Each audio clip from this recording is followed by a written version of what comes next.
Good morning, everybody. Welcome back to Mountaineer Bushcraft and Survival System. We're going to pick up on testing the Eafengrow. This is probably going to be a multi-part thing, so I'm going to do quite a bit of testing, and we're just going to start out outhouse review style here, and we'll get some basic tests done on this video, and definitely stay tuned for more because I'm going to put this bad boy through its paces to make sure it's actually up to the challenge. So guys, stay tuned, get you down here to the old stump top and do some nice stuff with this thing. Okay guys, gonna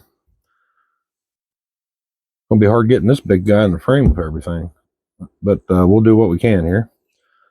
All right, we're going to start out. It's pretty simple. I'm going to see how she does at feather sticking, so I'm going to grab a piece of wood here and see how she carves.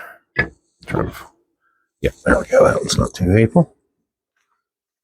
Now it's a bigger knife. It's got kind of a saber grind to it. Could use this a touch of honing. Like I said, this is still straight out of the box. I've not altered anything on it yet, so I want to see how it performs out of the box. So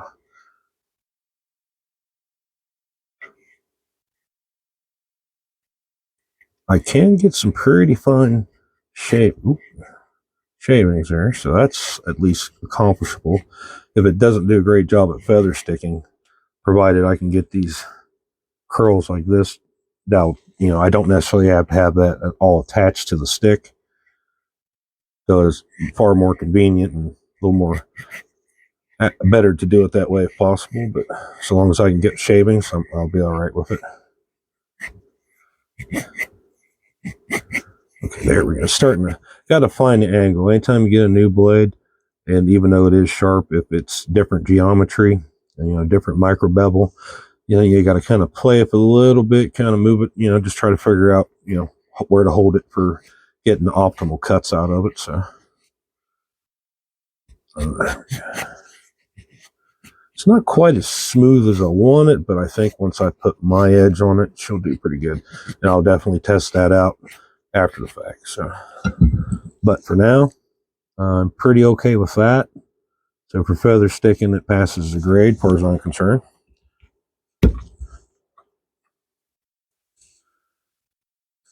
Now, as standard practice here at the Outhouse Review, we've got our old ugly stick here. Chop this little knotty part here off. Wow, that took it off pretty easy. All right, so we're just going to kind of start hogging out some wood here, see what kind of resistance I get.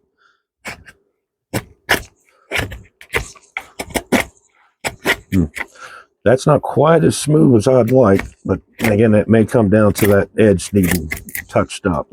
But say a scale of 1 to 10, yeah, about a 6-ish on this task here.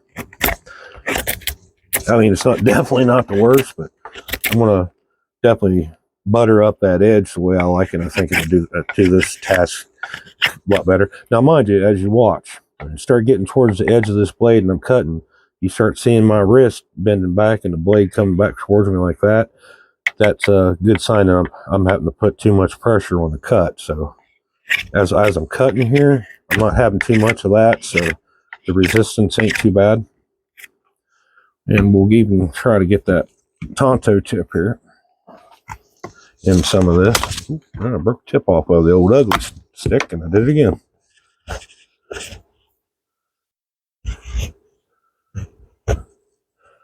Now this surface here, we can get that to focus on there. See how thick that is to the edge? Now you have to understand, when it's like that, you're not going to get really good slicey action out of that tip, but that's fine. It's made for keeping itself from damage during, if you have to stab it into something. Now typically, if you're going to want to know why I'm even wanting a Tonto, you're doing a lot of woodcraft stuff, you're doing bushcraft and all that, and sometimes you're making shelters. You can use some of your tools like your saw, and you can cut notches out into rounds, if you're making a shelter. And I can kind of use this like a chisel, get in there behind this with a batten, and knock some pieces out So to me, that's kind of what this is going to function as. It'll be somewhat of a chisel. So that's kind of why I went with the Tonto point. So let's continue here. You know what, that, I mean, it's not bad. I can deal with that as is, but I'm definitely going to put my edge on it. Now, I was going to batten through this thing. This is fine. But since we're kind of thinking of a hard use test here, I decided, let's go stupid. I got a great big hunk of oak.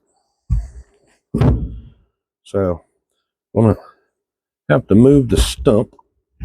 It's that hunk of wood's about as big as the stump is. A great big old honking piece of red oak. So we'll drop you guys down. Do a little bit of camera finagling here. And this is definitely an axe-worthy hunk of wood here. So I'm not playing around with the batten. Got something with a little bit of weight behind it. And I'm going to beat this knife to this piece of oak. And one of three things is going to happen. This oak is going to split, this batten's going to break, or this knife's going to break. So we're about to find out which is going to happen here. And well, I'll probably pound the heck out of this thing, guys, so there could be a lot of camera shake here. So hopefully I don't make things where it's hard to see what I'm doing. So, but just bear with me here, because this is a pretty solid hunk of hardwood. All right, here we go.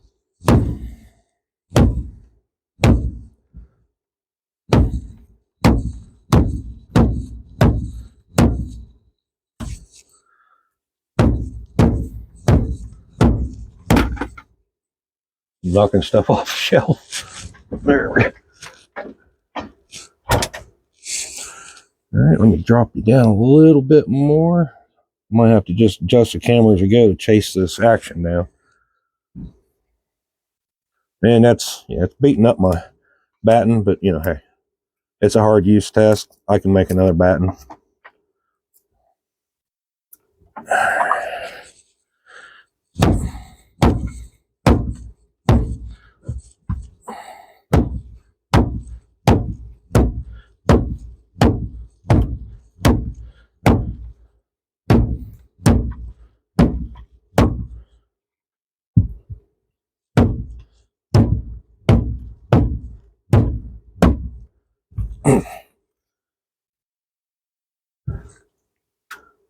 No, really, there's a slight bend in the blade, so after we're done with this, we'll see if it'll cause us any permanent damage when we're done.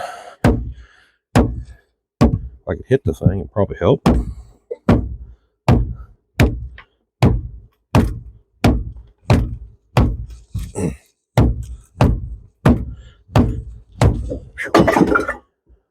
I'm telling y'all, I'm hitting her hard. I don't know if you can tell on the camera, but phew, boy. And like I said, this is an extreme hard use on this. I mean, this should have been done with an axe. So if this knife survives this, you can color me impressed just off this test alone. There we go. Good hit. Now we're starting to move pretty good. I want to try to drop you some more. I'm at a pretty awkward angle here, so bear with me.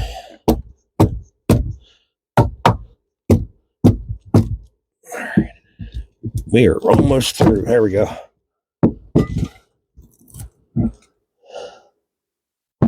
Oh boy, got her. Nice. Guess what? I'm going to do it again with this piece. I ain't done yet. This thing's got to be able to go through some wood multiple times. Because if it's going to be my EDC knife, well, that's what its life is going to consist of. Oh yeah, that's going through that smaller piece like nothing.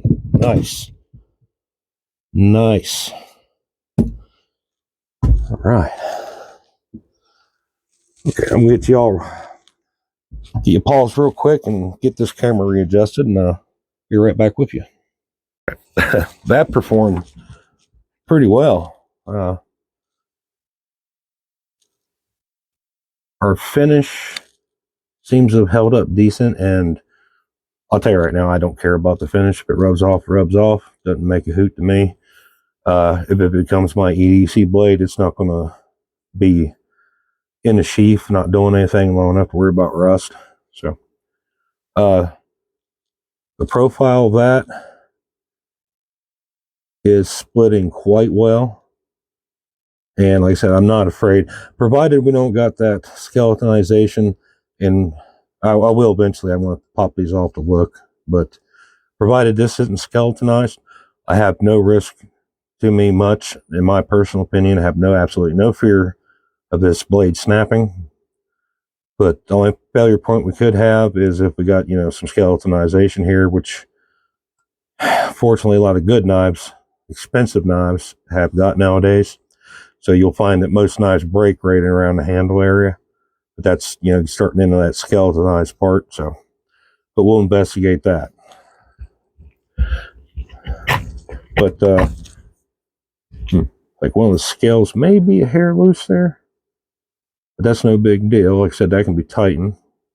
Be tightened with a flathead screwdriver, a large one.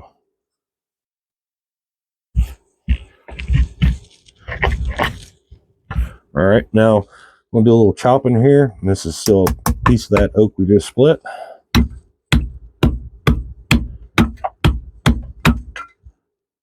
Get that little splintered piece out of the way here.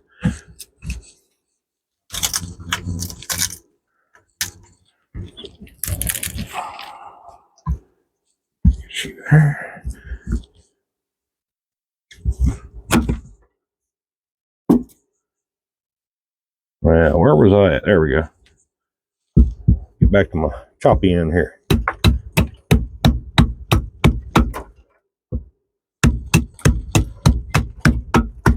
That's got some good weight for chopping.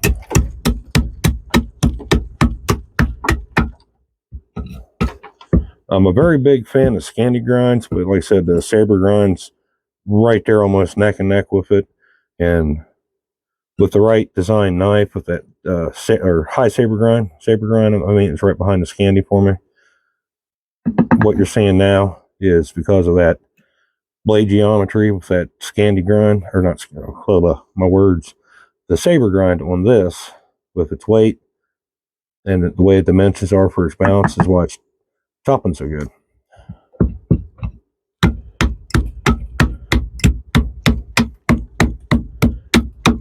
Like I said, we're not chopping into a piece of pine here. This is oak, red oak. That's not bad. Not bad at all.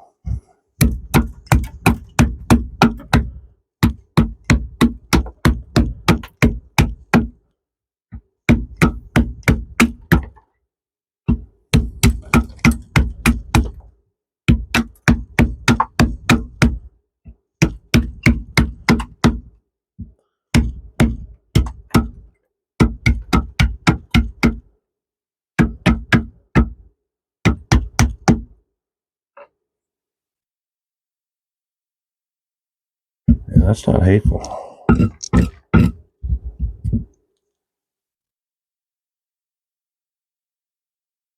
Wow, that still feels pretty sharp.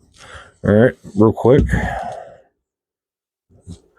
I'm going to tell you right now, if that thing still shaves my hair after I've beaten it through this much oak, that's going to be pretty impressive. I mean, keep in mind, this is a $50 knife. This ain't no $300-400 Tops or Essie. I'll be at that.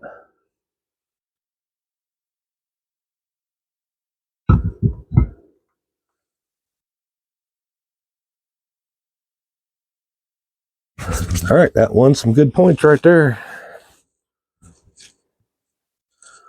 I would say we'll do a tip test, and I'll do a little one here for you, but I'm going to tell you from that honking tip, the knife will snap somewhere here before that tip ever actually gave way, but some people might want to see it, so let's get this honking piece of red oak back up here. I'll stab it and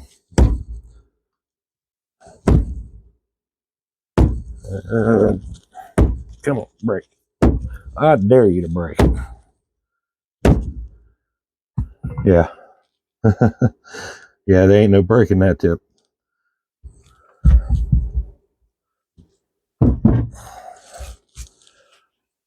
So, now, would I've done that right there, what I just did with the Gerber Prodigy? And no. The Gerber Prodigy tip would have definitely snapped. I mean, I was trying to break that tip. So, and just for the sake of doing it,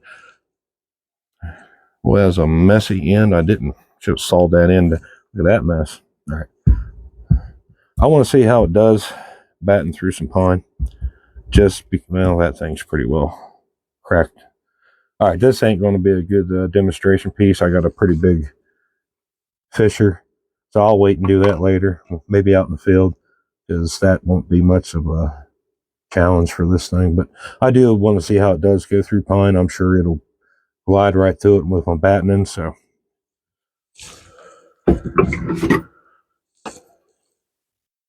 this has got quite a few random knots in it. So I'm just going to kind of carve around on it real quick. Wow. Yeah, look at that. Nice and thin. After all that. Nice.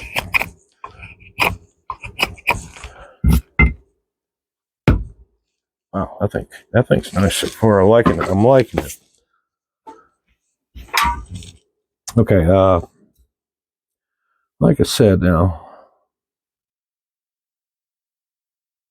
I'll tell you what, I'll pause the video. I'm going to gather my thoughts here, and we'll come back with a little bit of a kind of a final thoughts thing. Try not to, make this video super long, but this is definitely going to be part one.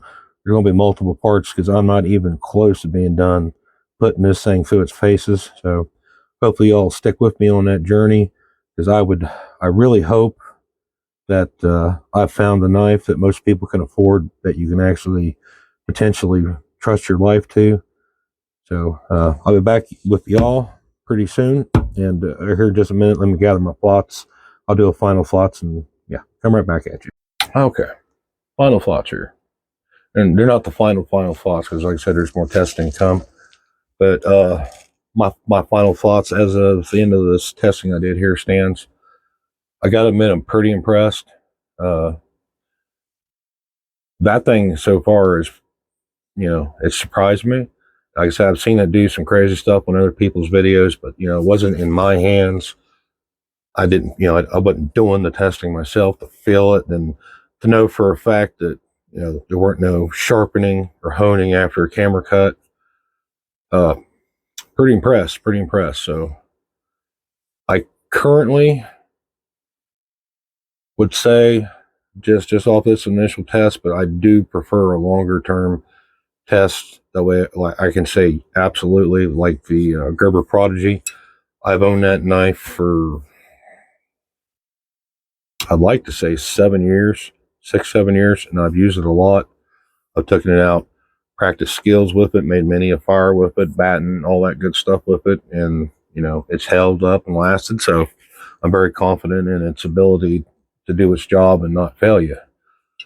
The only thing that will take a while to be answered is how long this thing holds up long term. Like I said, the only thing I'm worried about is the skeletonization at this point.